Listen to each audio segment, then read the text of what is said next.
The House of Mystery presents Inside Writing, the radio show where authors discuss their writing process in all genres. Welcome back into the House of Mystery, and of course I'm Al Warren. Mr. Martino is dealing the deck of cards with fate. With fate? Well, I thought I'd... Okay. Yeah. Well, we're doing... It sounds like me. We're doing action, adventure. It's got to be exciting, thriller. So you're dealing the deck of fate. That is right. Yeah. Geez, I could use that in my next book. He was dealing the deck of fate. Now, that sounds like a title. Yeah. Well, you can tell that's why I'm not a crime fiction writer. I will be one day if I make one it. Day. I don't know. I'm learning. So that's what, we got a guest today. I'm going to learn everything I can because she writes all these thriller books, like action, quirky adventures. I'm going to learn. So, and today we're going to be talking about a book called Judgment Day, and it is book 5 of the Intern Diaries. Sounds like right up your alley. So, DC Gomez, thank you for being here. I am so glad that I joined you. Thank you so much for having me, gentlemen. Well, it's a pleasure. So let's get into this. Like, DC, how did you get into this world of writing? I actually have a background in film and television. So I went to school for filmmaking, and I tell everybody I have one of those really life stories that everybody's like, really? So I graduated college. I actually joined the military. I joined the U.S. Army. I wanted to learn about people, and I wanted to get familiar. I wanted to tell the stories that people really could connect with. Unfortunately, it was right at the time of 9/11. I was in basic training when 9/11 happened, and my world just shifted. So I kind of prioritized. Everything took a different turn. My career, my creativity took a backseat. And then 5 years ago, I pretty much hit the point that I was miserable. I hated what I was doing. I know, you're living the dream. You think I was living the American dream. I had the job, I had the house, everything you can imagine. But I was not living a creative life. I wasn't doing anything in the field that I loved. So I finally hit kind of that emotional rock bottom. And I had a spiritual director at the time that said, why don't you just do it? So the challenge was, why don't you just start writing? What do you got to lose? And I was like, okay. It took a while, but I finally did it. And I realized that creativity and creating stories, whether the medium is video or writing, is still as powerful and is still as beautiful. And I got hooked. So I've been doing it ever since. Wow. So how about dealing with the confidence of being able to write properly and proper grammar and English and all that? Like, did you feel like it was a challenge to get up there? And I say this because even myself getting out there, when you start writing, it's there for everybody in the world to look at and go, oh my God, she can't spell this, or this isn't said right, or that. You know how people are. Did that sort of worry, or did you have that down right from the get-go? I was not blessed to having that down from the get-go. English is my second language. So that was probably one of those demons and fears that I had to overcome more than anything. My youngest brother had probably the biggest epiphany that should have been obvious to everybody. He goes, hire an editor. Stop killing yourself. There's professionals for that. And I was like, oh, that's what they mean. So I have no issues admitting to the world that I have an amazing team, especially now in my career that I've been doing this for a while, that I do have a developmental editor. I have a copy editor now in my career. So I am okay knowing that we all need help and that you are allowed to hire professionals to help you get there. Oh, for sure. There's nothing wrong with that.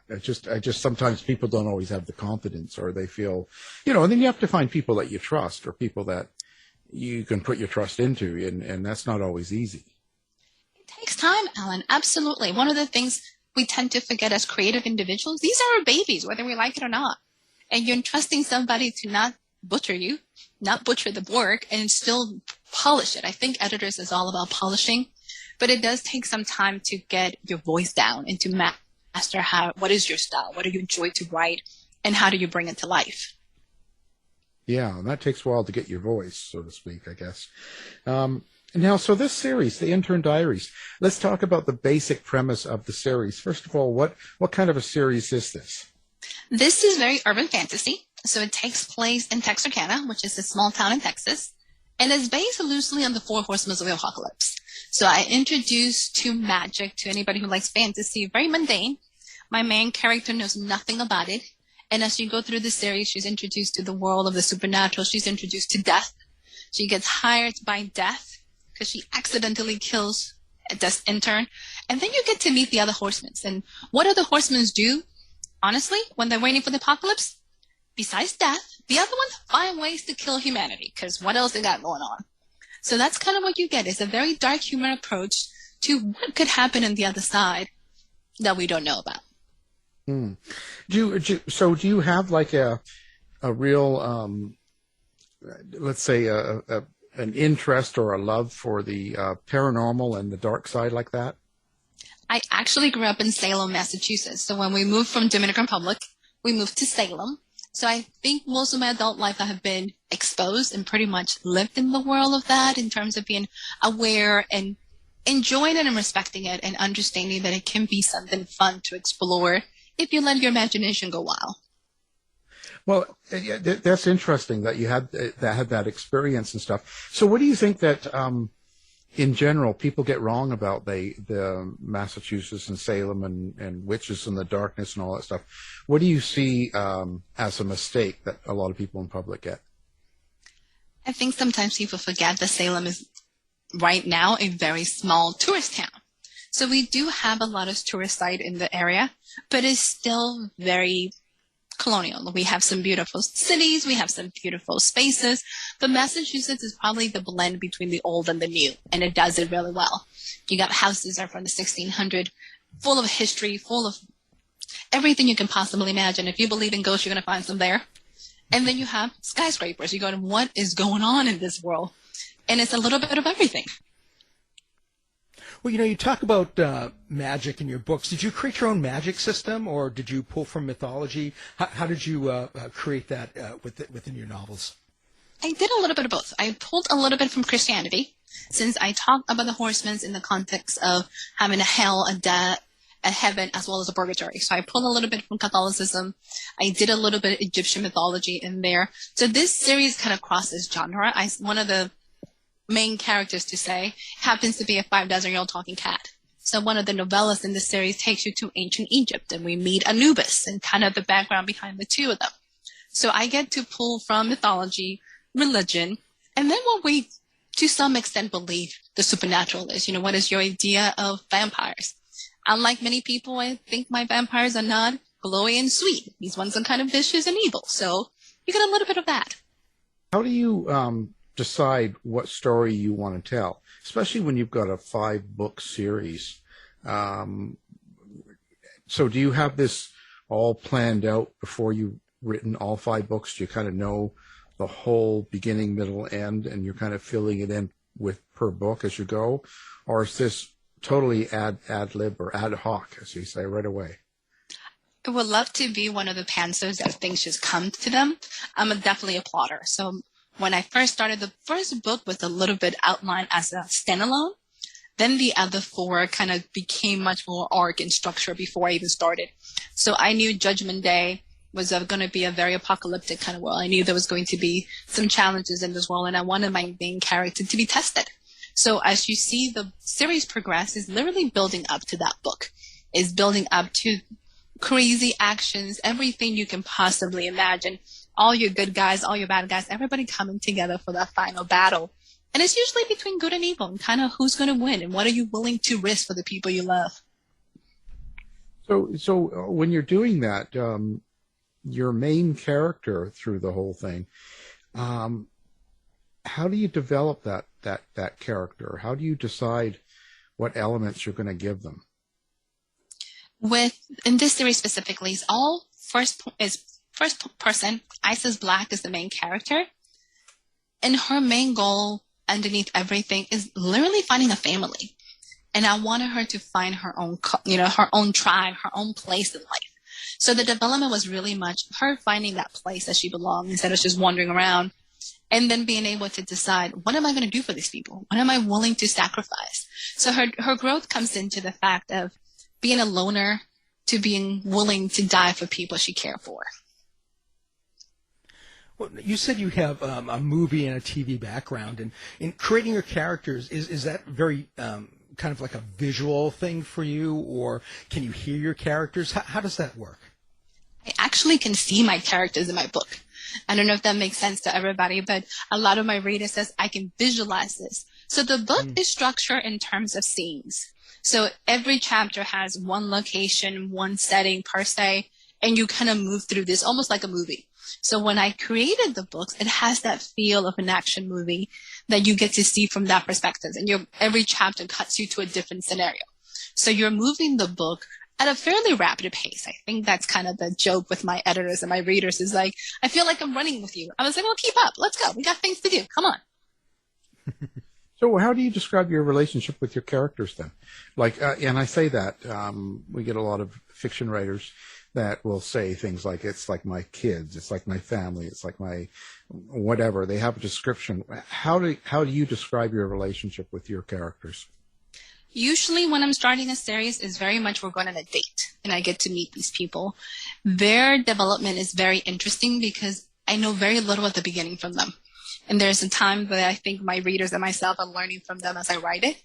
So is me telling a story from a third perspective. Are they my children? Maybe. I'm more like the carekeeper. They're the children of the readers. My job is to make sure that I don't hurt them too much so the readers don't kill me. And that's usually how I see that relationship. Well, so then where do they come from for you? Like, where do these characters come from? Just out of the blue in a dream, in a mind, or do you actually sit there and just create it? I have some that are created by the scene themselves or the need of a person. Like for the main character, honestly, they kind of come to me. I can say I'm thankfully inspired by anything and everything. I have a new series coming out that is post-apocalyptic. So the novella is out, and that literally was kind of like a vision in my kitchen. And the entire vision took place that I wanted to have zombies doing landscaping. And I wanted a witch watching, and then the zombies were being controlled by a cat who happened to be necromancer. That was it. That was the entire first scene of this book that came to me, and I giggle. I was like, oh, that would be kind of funny. I wrote it down, and I went away, didn't think much about it. I got an invitation to be in an anthology within 24 hours, and was like, oh, that's what that scene's for. Let's write a book. How do you decide how you build a story? Are you basically asking a question, or are you building the character into the story? A little bit of both. I always start with the what if. What if something happens? One of the things when you mentioned at the beginning, the whole mystery and thriller, there's always a countdown in a lot of my books. They always have about a week, 3 days, something to get this done. I feel like as a writer, I want my characters to have a mission and a purpose, and it has to get done and has to be within a time frame that seems realistic. So book one, I think it takes place within a week. She had to find this within a week before people die. I think it was the solstice was getting ready to take place in that book. So with Judgment Day, she has 3 days before the apocalypse happens.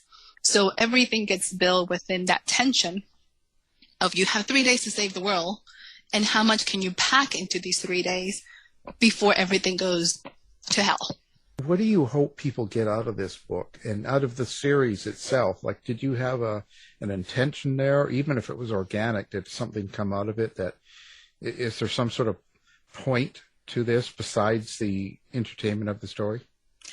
With my books, they all have many different layers. And depending where you're at in your life, you can find it or not.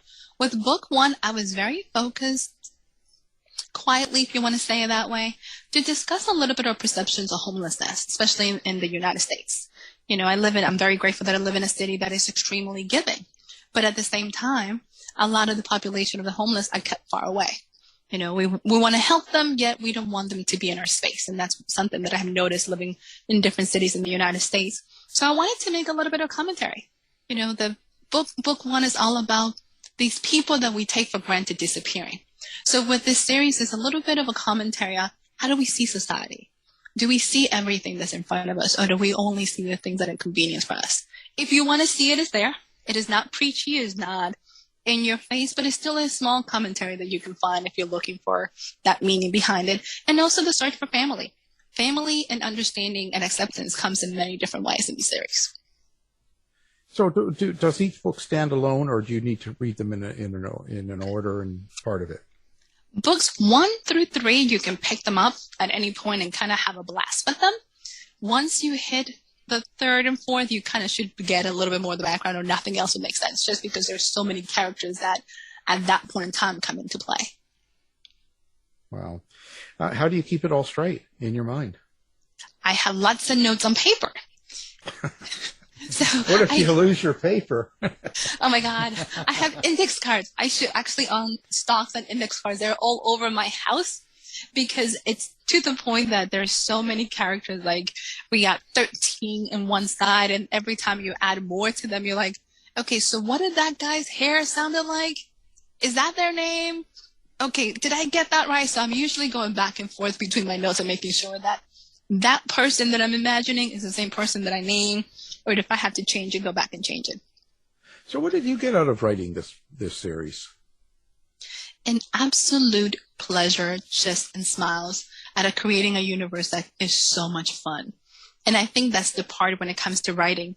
To me, when I'm not writing, and writing and publishing are very different. Publishing is also a blast, but for writing, there's honestly like a hole in my soul that always feels empty when I'm not creating. And that can be writing a story, writing a novel, or even just making things. Like I do scrapbooking and craft making on the side. So writing this story was such a passion. And everybody that knows me goes, this is the happiest you ever are. You're always giggling. And I look like a little kid telling a big secret, like, oh my God, let me tell you what they're doing today. So you have such a really good experience in writing in that. Do you ever get sort of a block or a point where you can't seem to write? Yeah, it's easy to get burnt out. It is, right now, I write in multiple genres, which confuses people very much. I just finished writing a humorous contemporary. And when I wrote the outline 2.5 years ago. I had 6 chapters in this book, and I had a mission where this book was going. And this is what we're going to do, and it's going to be all sorts of, scandalous, and it's going to have this dark themes. I wanted to do the whole, can I explore 50 Shades of Grey and really what goes behind the closed doors? And my characters did not agree with that. You ask that relationship with it, it's about being authentic to those characters, and they didn't want to play. So I ended up having to rewrite their entire outline and letting them tell their story. But it took a while. I was like, I'm behind schedule. You guys need to collaborate, and they were not playing. Well, you talk about writing humorous fiction, and there's this thought that for a comedian, you have to have comedic timing. Did you feel like you have to have a form of timing to write humor in prose? I think you do. You have to have a sense of how a conversation is going to play out. And to the same time, you have to be willing to take that risk. There's some things that I have written that I think are hysterical. And my editor comes back, it's like, I didn't get it. And then you're like, oh, that was really funny at 3 o'clock in the morning. I guess not. So then but you delete it and try it again. And there's some things that make sense, I guess, in the author's head and make perfect sense in my head. And then you put it on paper, you're like, that did not make any sense. The good news is after you've been writing for a while, you're okay deleting. It doesn't hurt. I'm like, I'll be fine. We don't need that part. So how much control do these characters have over the story? Some, a lot more than others. My 5,000-year-old talking cat, anytime he's in a story, tends to take over. And I'm finding myself scrambling to keep up and going, how do we get here? Like, where are we? Why are we here? And I feel like the little kid taking notes at school that can't keep up and going, this is not what I had in mind. This was not my plot. This is not what I wanted. And then you stop fighting and just write the story. Yeah, but who listens to a old cat like that? And That's sad. what if they start telling you to do weird things? Like you're driving down the road and they start telling you to run into a shopping mall or something weird. I don't think my cats have that much control over my life at all. They can have all the control they want over the story. My own personal life, I don't think I can give you that much. You don't wake up in the middle of the night with a shovel in your hand or something, eh? I hope not. But if it happens, you'll be the first one I'll tell. Yeah, just don't tell anybody else. Yeah, no, are you kidding? We'll tell everyone. Oh, that's good radio, that is. Well, so that's interesting. So in a way, you get a lot of direction from your characters. So how do you know what you're going to use and what you're not? Like, how do you make that decision, I guess? I am the one that usually writes the whole book and then goes back and reads it and then starts cutting. So I let the writer write and ramble as much as possible. And then I go back and say, okay, did that make any sense? Or is that adding to the story? For the longest time, I thought I was a very plot-driven kind of writer.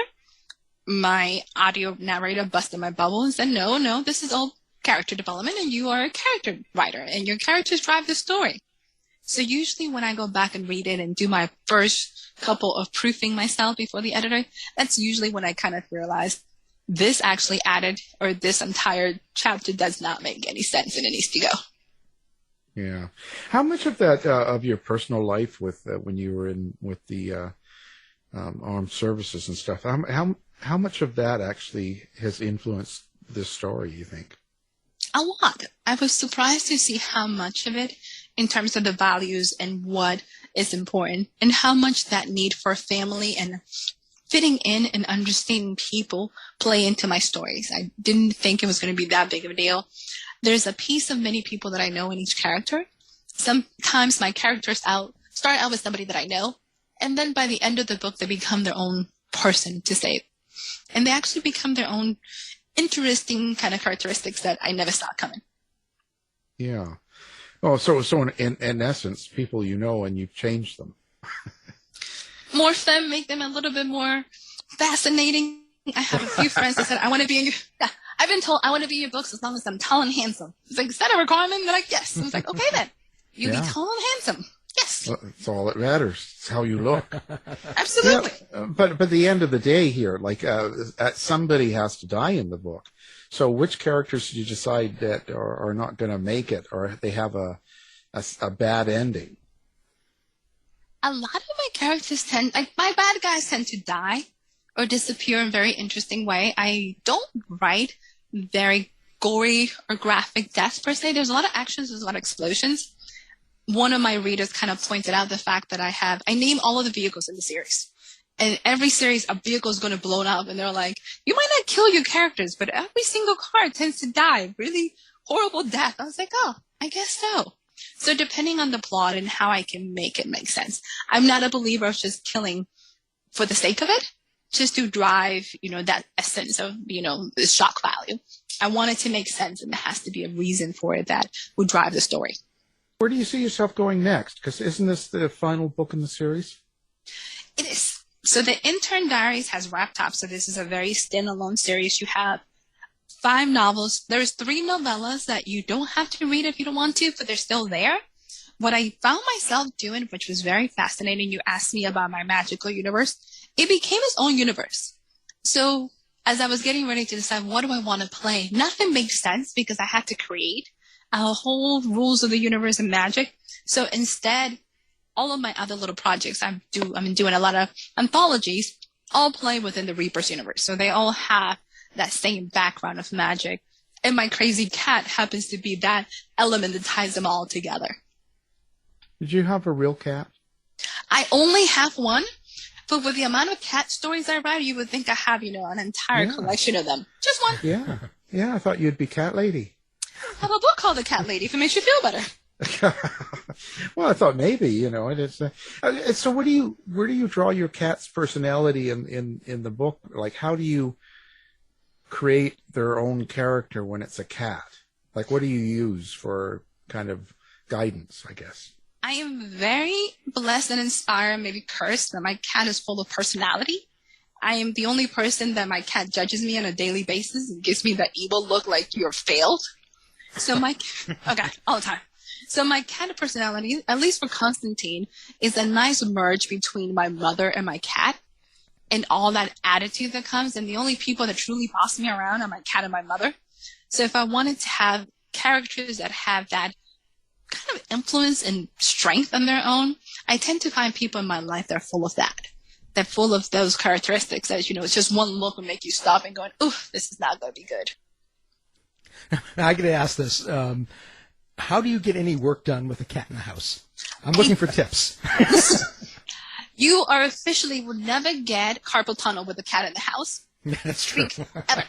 Because every 45 minutes he's convinced you're being tortured and will jump on you to have a break because they need a treat. Yep. So no, you have to time yourself and see how quickly you can write. You get 45-minute sprints between you and the cat. And then don't even think you're going to win, because eventually they're going to beat you. They have years of experience of monetizing your time. So, and my cat never loves me as much as he does until I start writing. I'm like, dude, you got 2 weeks, you didn't talk to me. Today, said I need attention. I'm like, oh my God. So yes. Yep. How about catnip? Get them drunk. Yeah. Mine just gets hyper. So the last thing I need is a hyper kamikaze cat running around while I'm trying to write. Nice.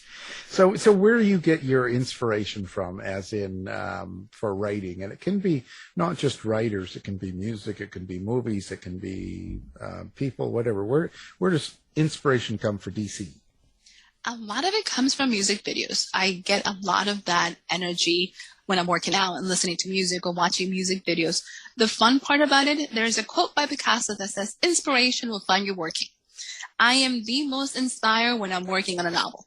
And then I feel like I'm cheating on my novel because there's like 5 other stories I want to come out. I'm like, I'm busy. Shh, please hold on. Come back. So if you ever want to be inspired, start working on a project. And then you'll be hit with tons of ideas. You're going, why are you here now and not 2 weeks ago when I wasn't doing anything? Yeah, it's crazy. So when you look back at your series now that it's completed, is there anything you would change now that you look back? As I look at the series and as well as my career, I think I would have made book 1 a little faster.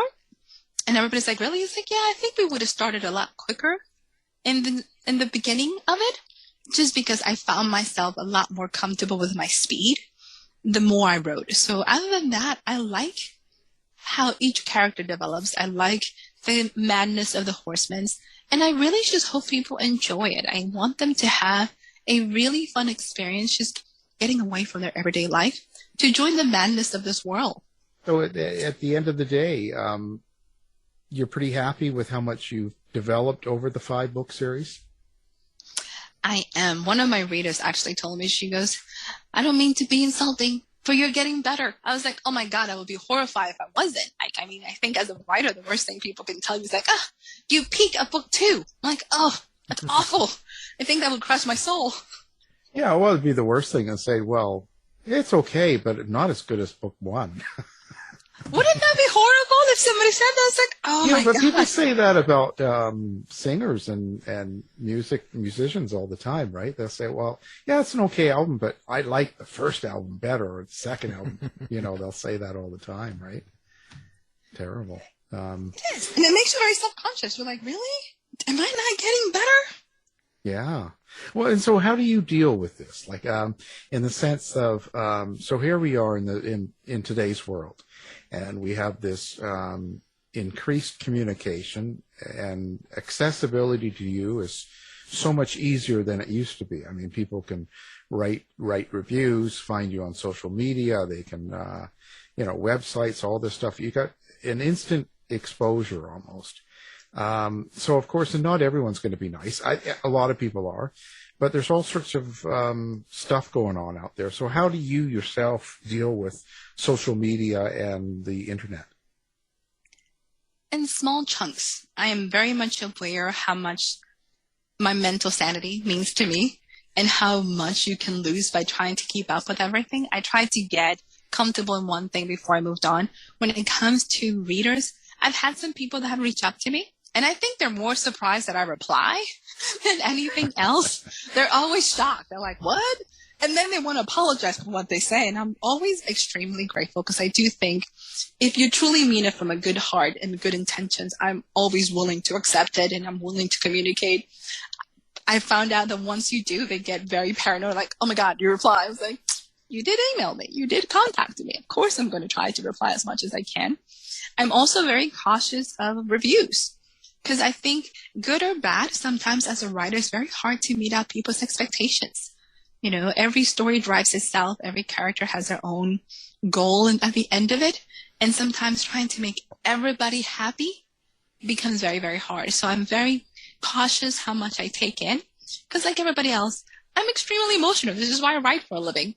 So anytime somebody tells you something, regardless of how they see it, and it's hard to take a review without knowing the person and realizing where they're coming from, but it can be really hurtful. So I try to be very careful with myself and how I take it and just to make the most of it. Well, you could always use them in your book and have them destroyed. Have them run over by a truck. Yeah. Have some, the cat scratches their eyes out or something. So let's talk about that social media thing and stuff. So how do you like to interact with your readers? Believe it or not, I honestly prefer email.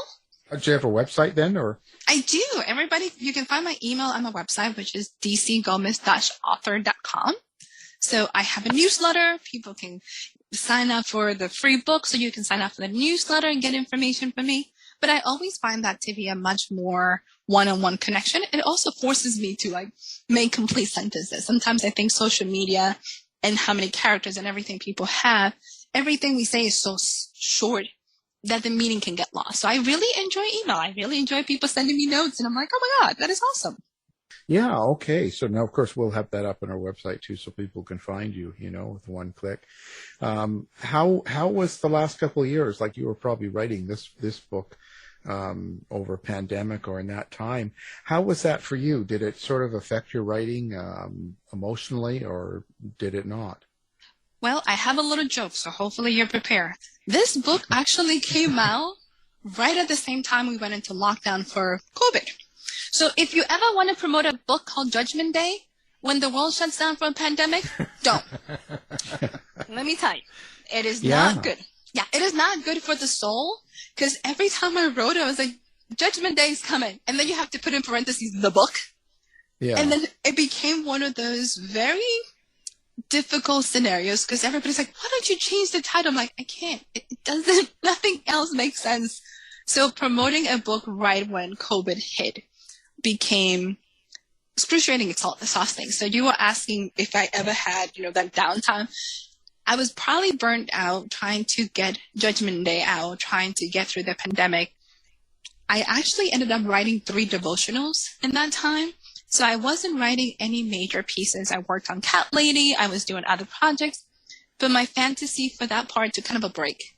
I was only so much I could do. And I was mentally exhausted and didn't know that I was exhausted. I didn't know that I was emotionally drained.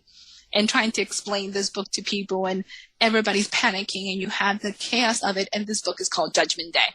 And I have, killer bees in here, and Texas got hit by killer bees at the same time. And I'm like, oh my God, this is a test and I'm failing. Well, it's interesting, but do you think that when you have emotional things going on or stressful things going on around you, do you sort of are you able to write through that, or how does that work for you? It takes me longer than normal. Anytime something emotional, I am very much driven by my emotions. I am a happy writer. I don't know if that's a thing. So I have to be in a very good place to write. I don't know how other writers do. I know I had a friend in college that if he was going through a breakup, his works were amazing because he tapped into that anger and that feelings. I'm not that writer. I have to be very happy. In order to write it, I have to be emotionally stable and sane. So I do a lot in terms of meditations. I do a lot of walking just to keep myself balanced and make sure that that energy stays and that really fluid motion that I need. Yeah, it's interesting. So can you just put a time, say, okay, well, there's nobody around from 10 to 3 today, so I can sit down and write, and can you just sit and write? Or do you have to be in a certain mood or a certain frame of mind to write? I have to be on a deadline, let's be honest. Yeah. I work really well on deadlines. I'm a binge writer. I can honestly spend a couple weeks, even a couple months not writing, and then have crunch time writing. But I do a lot of planning and developing on the meantime. So a lot of the times, by the time I sit down to write, the entire book is already developed. The entire structure is already developed. I know what my chapters are going to look like. I know what the ending of this book is going to be like. So by the time I sit down, I can seriously say, it's crunch time. Let's put the words to the page and be okay with it. But yeah, deadlines tend to drive me more than moods. Oh, really? Yeah. That's interesting. That's really interesting. So in a way, you could probably write for a paper or anything like that pretty easily then. Yes, they have extremely strict deadlines. I just enjoy much more the freedom of writing novels and fantasy and that kind of world than actually having to do real life. So with for an old guy here like me, urban fantasy. So what is that exactly? And this is just for older people to listen to. Actually, that's a really good question, and I get it all the time. So when you're thinking of fantasies, it's divided in many different smaller genres. So urban is anything that takes place in your current time frame. So it's going to be taking place in a real city. So you have that contemporary element that the supernatural world is imposed upon it. So one of the most famous urban fantasy writers is Jim Butcher, and he does the Dresden Files. So you have the magical world that is within the real world. So with my books, I take you through a trip of Texarkana. So 90% of the buildings are real, 90% of the locations. You can drive down the street and follow the book and get you to that building that I mentioned.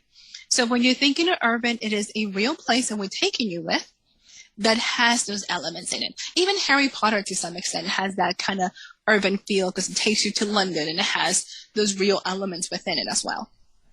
So you must do a lot of research on the city itself. I mean, and when you're living in the city, I guess that helps too. But do you actually research the city out, and can I say you write it as a character? I do. I have found out that Google Earth and anything you can tolerate in terms of like backstories of the series are huge in order to create something realistic. In the series, I have a building that happens to be very famous in Texarkana, and I thought this would be great for a battle. Unfortunately, with the main character, that's Intern, so she can see ghosts, and she can talk to them, and she can touch them. I didn't realize when I was doing the series, until I started doing the research, that this building is known for having a fire, and is known for being haunted. So you cannot dismiss that when you're talking about That's Intern. You cannot dismiss the fact that it's supposed to be haunted, that the spirits are supposed to be roaming here. So that entire chapter had to be rewritten to bring those elements into reality because they're there.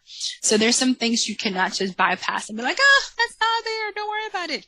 It's the same thing with some of the elements, like Texarkana is supposed to be notorious for having underground tunnels from Prohibition. So it's like, how do I add this into my series? How do I add these tunnels that people wandering around and make it part of that story? Well, urban fantasy has elements of horror in it. What draws you to the fantasy elements over horror? Probably because I'm really squeamish. So just be honest. So book 2 is Plague Unleashed and is zombies in Texarkana. And I honestly, when I wrote it, I thought my zombies were really cool because, you couldn't kill them. They're humans that have been infected by a plague, so you had to kind of keep them alive. And my brother busted my bubble again, because that's his job in life, is to bust my bubbles. And he goes, your zombies are intense. You have 5-year-olds attacking people. And I was like, 5-year-olds don't attack people? He's like, that's not a thing. No, we don't want 5-year-old zombies attacking people. It's like, didn't know that. Like, is there a rule on zombies? Nobody told me. And these zombies, actually run, and they're, legit, intense. I was like, I just thought it would be fun. He's like, we need to work on you. I'm like, oh, okay. So my zombies tend to be a little bit more on the scary side. You just don't get the gruesome, there's not going to be spleens and intestines running around. I'm not going to give you that much details. But you might be scared that a 5-year-old might actually turn on you and bite your face. Oh, nice. So which book in this series was your favorite to write? I love Judgment Day for the action and absolutely the madness of having all these enemies come together. My favorite, I will have to say, happens to be Plague because of how fun the writing zombies was. It was so much fun trying to get her to explain to the world that something odd is happening while everybody in the team goes, shh, we can't say the word zombie. You cannot talk about zombies. Also, probably one of my favorite Horsemen, which is Pestilence, who's deliciously evil, is in this series. I have readers actually going, she's evil. I was like, you're not supposed to like her. They're like, oh, thank God. I really don't. I was like, you're not supposed to like her. This is why she's there. It's okay for you not to like her. So they felt very protective to tell me that this character was super evil and should be hurt. I was like, it's okay. Don't like her. Now you've got another series, the Assassin Book 1. I see the Order of the Assassins, the Hitman, right? So is that from your own personal experience? I wish. That would be amazing. I would make a lot of money. No, my life is very boring. Let me just explain this to people. I have a really boring life. I live with a cat and I write. So, no. So this actually it's not so much a spin-off. It's a continuation of the Reaper's world. So if you enjoy the Reaper's universe and that side, one of our side characters goes on his own adventures. So you get to see a very sexy, dangerous Eric who happens to be a witch as well as an assassin who hates being an assassin, if you can imagine that. Well, after having written all these books, and you've written, 5 just in the series alone, have you found any motifs, any themes that have reoccurred in your work? Have you noticed that? And do you know if you've put them in deliberately or have they been unconscious? One of the most unconscious ones of all was the fact that my characters are extremely quirky. I had a reviewer actually read the book and kind of write it. And it was, at the beginning, I was highly offended. I was like, what does that mean? Like, are you judging me? Like, what? And then one of my good friends pointed out, I was like, you're quirky. I was like, what? I'm not quirky. He's like, yes, you are. So one of the biggest motif, I think my characters are extremely a reflection of that quirkiness and that extravagance of seeing life from a whole perspective is just embracing it. A lot of these characters just go for it. They see the world and they're in love with the world and they take these leaps that you're going, that is not going to end up good for you. You should really think about it, and they still do it. So I never thought about it as a good quality until everybody said like, no, it's a good thing. It's you. I was like, oh, who would have thought? I'm the quirky writer. Great. I thought you quirky. Yeah, I thought you were going to say that turned you into the It Man. Calling me quirky, and I'm getting my gun out, man. It's weird because everybody is convinced that I'm ISIS. I was like, I'm not. I swear to God. I do. No, this is not an autobiography. It's fantasy, guys. I do not work for death. Like, are you sure? Because when I read this, I think of you. I was like, oh, that is so sweet. No, I'm not that good. Thank you. Well, what do you think? How much of you goes into the main character like that? Not much. I actually drew a lot of her personality from my brother. He's the musician in the family. He's the one who's very adventurous. He went cross country. He also joined the military, as I did. So he has all these traits of just being extremely passionate about things and at the same time impulsive. And he just has a lot of ISIS in him. So a lot of ISIS comes from Miguel. And everybody's like, really? I was like, yeah, like that's a lot more. But when I saw it, it's a lot more. My brother is these people that are absolutely love everything around them and make everything just look like an adventure. I'm like, no, I should write about it. That's definitely, I might be a little bit more reserved than I care to admit to myself. Geez, with the term ISIS out there, I would maybe avoid that name. Poor Burl Barer, he's a writer, famous in the true crime world, but his dog was named ISIS. And then when all that happened, he couldn't turn on the TV. The dog kept on thinking the TV was calling him. The good news is I do have a joke about it. That's the ongoing joke in this series, is that everybody says like the terrorist group, and she goes, I know, the Egyptian goddess. So we get to play a lot with that, but that actually is a really good idea. So every time the TV says ISIS, make her turn. I like that. Yeah. Well, it's funny. I'm old enough to remember when I was a kid, there was a series on Shazam ISIS. It was like, it was about the Egyptian warrior and stuff. It was really corny. I mean, it's like Wonder Woman, from the 70s. So nothing exciting. But I remembered that. But a lot of people don't know about that. I actually got the comic book. I went to a Comic-Con convention, and one of the vendors had the comic book for ISIS. And he's like, I have a present for you. I'm like, that sounds really creepy, but okay. And he's like, this is for you. And I was like, oh my God, that is a little bit weird, but it was beautiful. So I still have that in my house. So I know exactly what you're talking about, Alan. Yeah. Yeah, it's crazy. It was one of those that, you wouldn't believe it would have, I would have never guessed what would come from that name later, but it's how it goes. Well, so if someone had never heard of you before, hard for me to believe, but they've never heard of DC Gomez. And so they were to say, pick one book that represents your type of writing. So if they read it, they're going to get a good feel for who DC is. Which book of everything you've written would you tell them to read? Oh, that is really, really hard. Can we break it into parts? So Yeah, sure. Just it's an idea, just to get you, the concept of who you are. if you like fantasy, I always send people to Intern or The Origins of Constantine. One of those two would be top on my list. If they don't like fantasy, I will send them to the Cat Lady Special. Because it's still a bunch of insane, quirky people just trying to make it through life and make the most of it. And it's a lot of action and just fun and adventures in a very small town in Texas. How do you use Texas a lot in there? Is it a great place to live for you? Honestly, I love it. Even moving from up north, I grew up in New England. I went to school in NYU, like New York City. I was in NYU. And I never believed that I was going to settle in a small town. That was not something that I was excited about. And then by chance and God's will, I ended up in this very small town that is absolutely fun.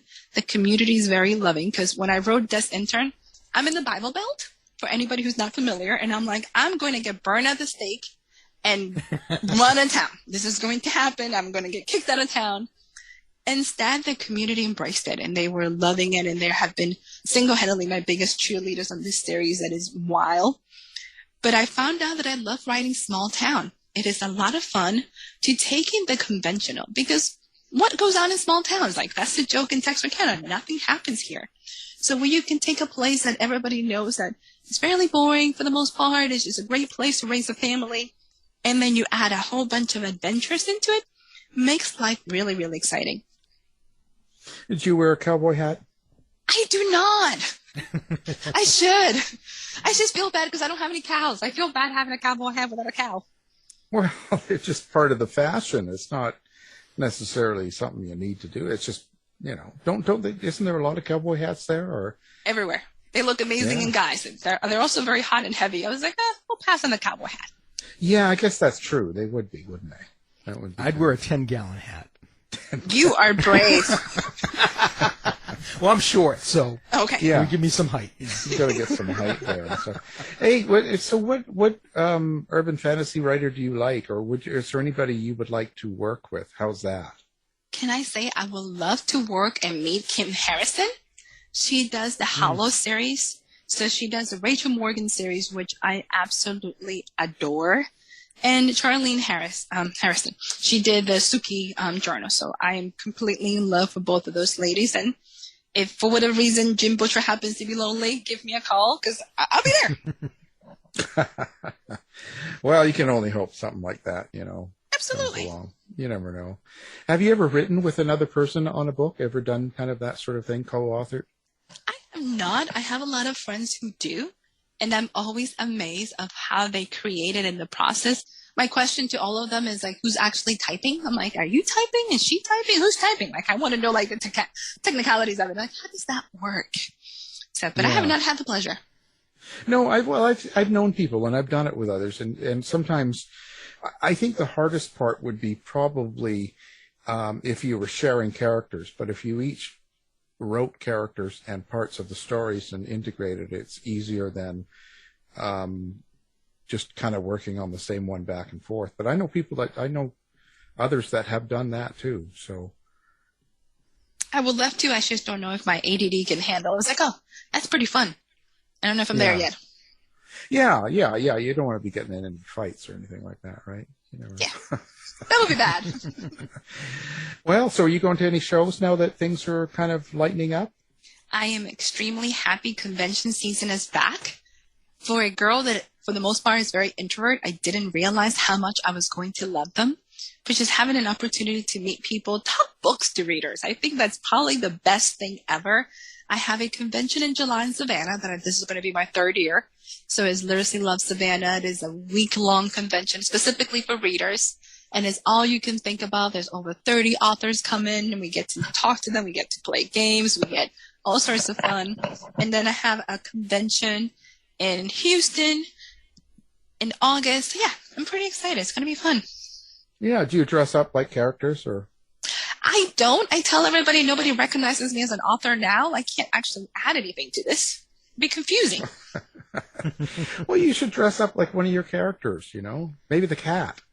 Oh my God! Somebody actually gave me like little like cat ears. Like, here, take this on. I was like, I sell merchandise for all of my books. So I was like, how about I just wear my shirt?